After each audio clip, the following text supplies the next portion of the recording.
Hello friends, in this episode I will show you how to replace the original head unit from older Audi A3 with a radio unit that is super fast, cheap and also has an OEM look. This unit offers a radio tuner, CarPlay, Android Auto and mirroring, so you can enjoy your favorite navigation app, music or podcast, and even videos for those moments when you're stuck in traffic. And if that wasn't enough, you also have the possibility to use voice commands, so you don't have to take your eyes off the road. Let me show you the product that I'm talking about and how easy it is to install.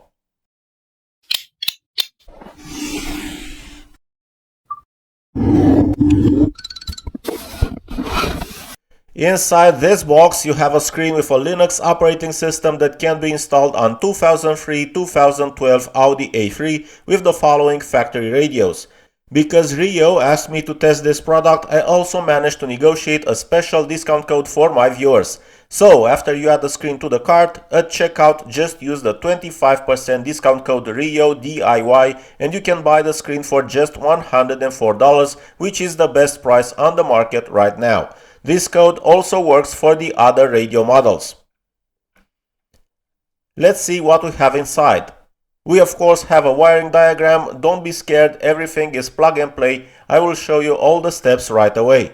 All you need to know is that if your car has a second amplifier, you will actually have to connect these two RCA connectors instead of the ones in this diagram. You will see what I mean in just a minute. Then we have a user manual in English where all the functions and how to use them are explained in detail. Anyway, I will also show you what you need to do to activate CarPlay, Android Auto and mirroring. And here is the screen. What I noticed immediately was the OEM look of it. It looks exactly like most original media units fitted on Volkswagen Audi Group cars. This screen has a touch display, but the buttons on the sides really help for faster navigation through the menu. This is the back side. The circuit boards are protected by a casing that appears to be aluminium, giving the feeling of a quality product. Here we also have all the ports for the connectors from the wiring harnesses. Each connector goes into only one port, so it is impossible to make a mistake during installation. And here we of course have all the accessories. This is the CAN bus decoder. This small box reads the signals from the car such as steering wheel controls, reverse gear and other vehicle information and allows the new radio to communicate with the car. You will also find two USB ports for wired CarPlay or updates. We also have the Wi-Fi antenna, which has an adhesive strip, so we will stick it inside the dashboard. Then we have this FACRA to DIN adapter for the radio signal. Here is the main wiring harness. The big connector is called quad lock and on the other side we have three connectors that will connect to the screen and the CAN bus decoder. On this wiring harness you'll find a lot of RCA connectors, but we will only use two of them for audio. Here are the ones I had to connect and not the ones from the wiring diagram because this car has a second amplifier.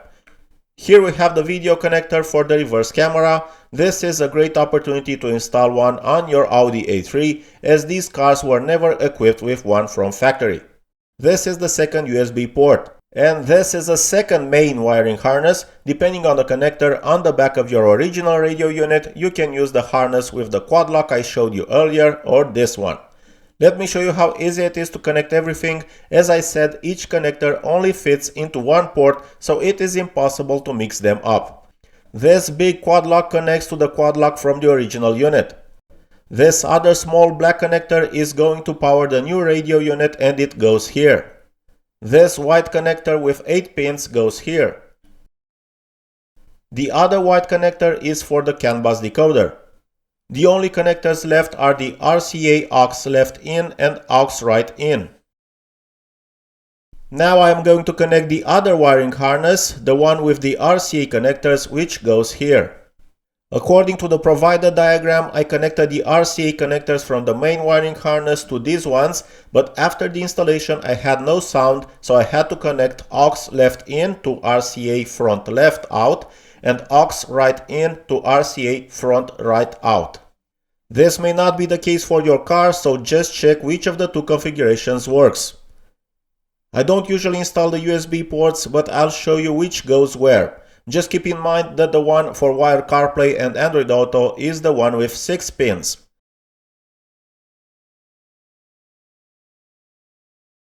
The connector on the cable with the video RCA port for the reverse camera goes here. Then the Wi-Fi antenna goes here, you just have to screw it in. All that is left is to install the radio antenna adapter and we are done here. If you want to install a reverse camera as well, you need to connect the trigger wire to the brown wire from this connector. Let me show you exactly what you have to do. I have a universal reverse camera that I will use for this tutorial, but of course you can also use a dedicated reverse camera like this one. It's the same thing. The order is not important, but I'm going to first connect these red and black connectors. This is to power the camera from the reverse lights. Both ends of this cable are identical, so you can connect any of the RCA connectors to the camera's video connector. Then the RCA at the other side of the cable will connect to the radio's reverse camera RCA plug. Now, for the radio unit to know when the car is in reverse, we need to connect this red wire to the brown trigger wire or remove a bit of insulation and insert it into the same pin slot. Then you need to split these two wires apart because one is for ground, the black and red one, and one is for power, the simple red one that needs to take power from the reverse lights. So both of these red cables will have to connect to the 12-volt wire from the reverse light. You will need a multimeter to test which wire from the connector that goes into the tail light is the one with 12 volts in reverse. You just place the shifter in and out of reverse, you'll get 12 volt in reverse and 0 volts in any other gear. I even made a wiring diagram. I hope it is easy to understand and help you with the reverse camera installation. Let's go to the car and install the radio.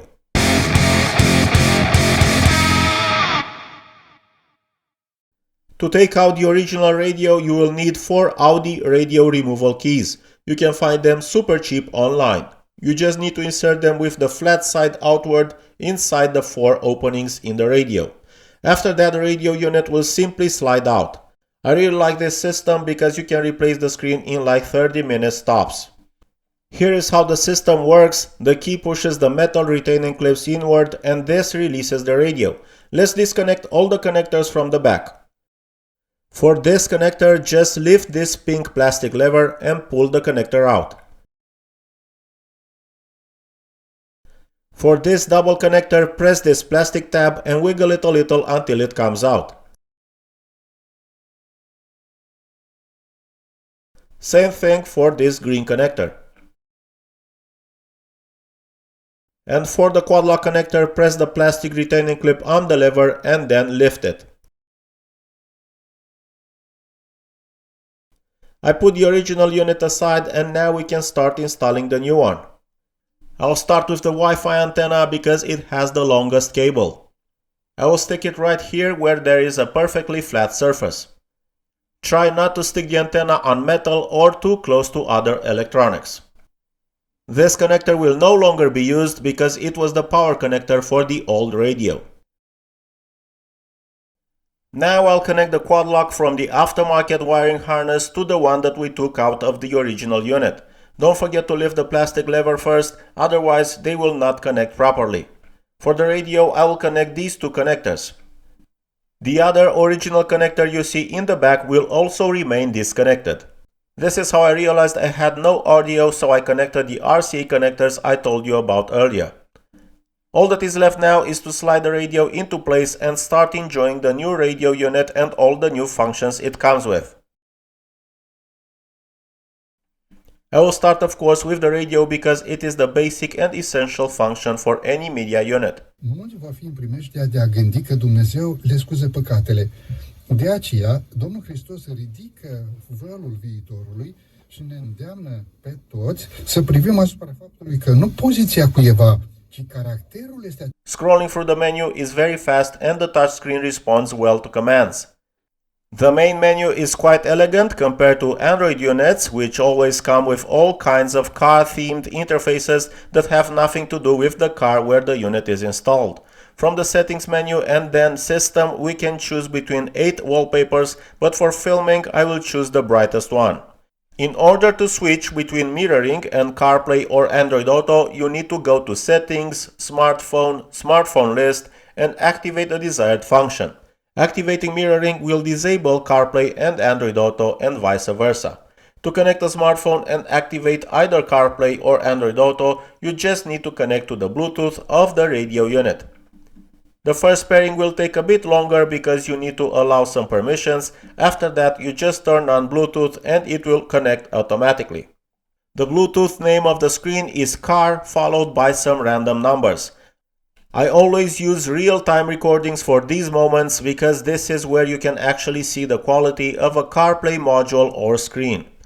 After testing the screen and comparing it with CarPlay modules, I can say that the connection is very fast, and even though we are talking about wireless and not wired CarPlay, I think scrolling through the menu is even faster than in modern cars with factory CarPlay, wired or wireless. I will let you evaluate these aspects yourselves, however, I will have to mute some parts of the video because of copyrighted music. Let's go. Make a U-turn. Then turn right on Street New REEIIODY.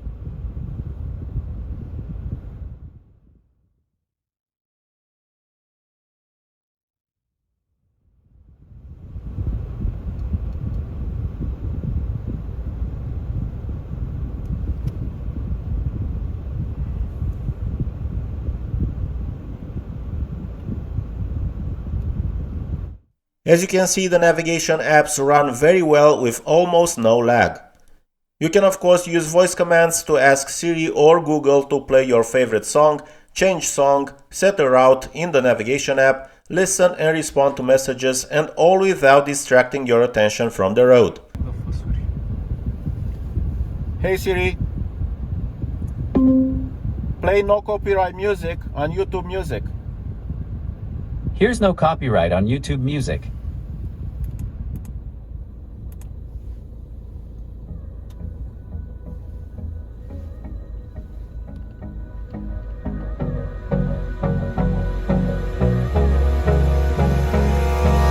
Hold me close till I get up.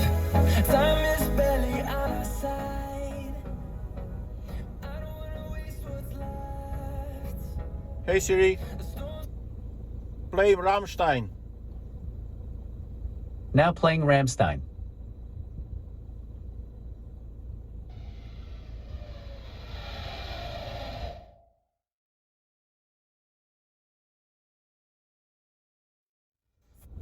Play The Offspring. The Offspring now playing.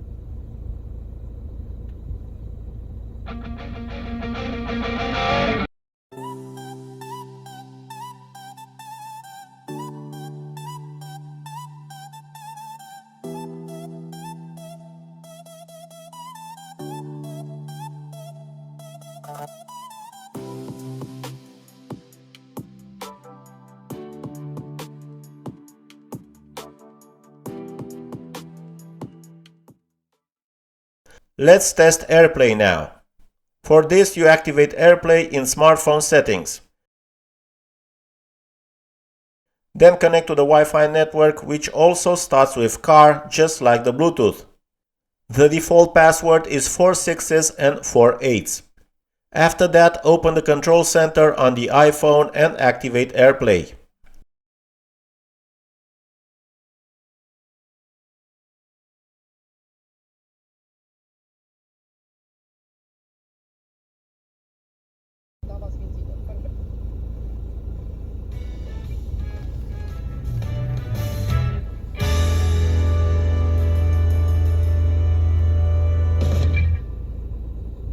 Hello friends and welcome back to a new tutorial. In this episode I will show you how simple and affordable it is to upgrade your Ford Sync 2 media unit. This product is compatible with the models illustrated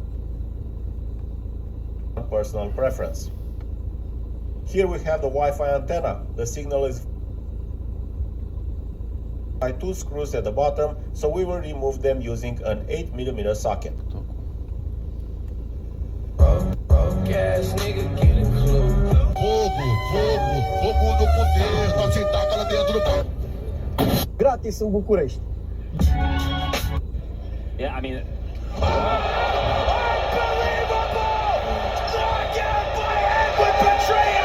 Second into round one. This is For Android Auto, the steps are exactly the same, the connection is just as fast as for CarPlay and the apps run just as well. One important thing I forgot to mention is that the Wi-Fi frequency of the smartphone hotspot should be set to 5 GHz. Otherwise, you might have connection issues.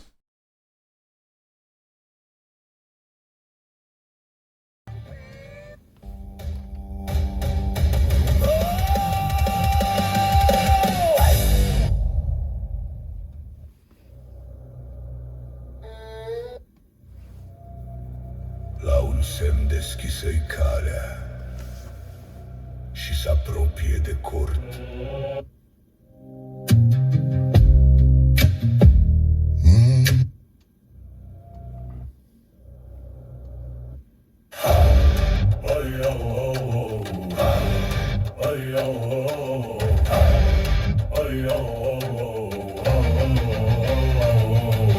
Head towards Strada Cornice, Strada Navidari, then turn left onto Strada Cornice.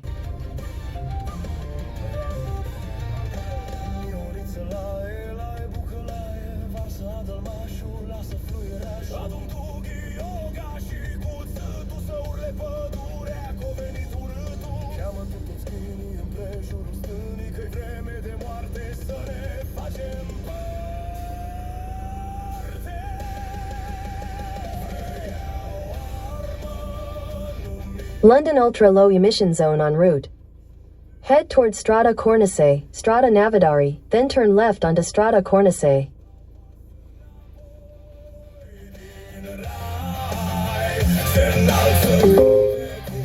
Your route avoids a road closure on DN73C and then road closures further ahead. You're on the fastest route. You should reach your destination by 1831.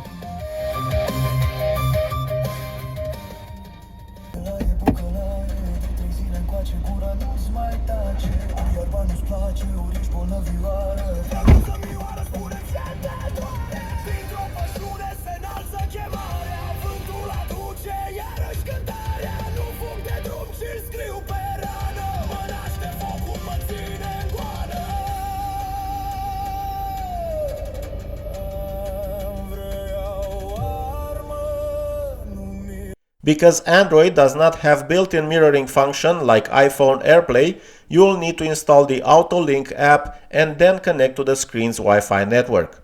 And now we reach the conclusion part.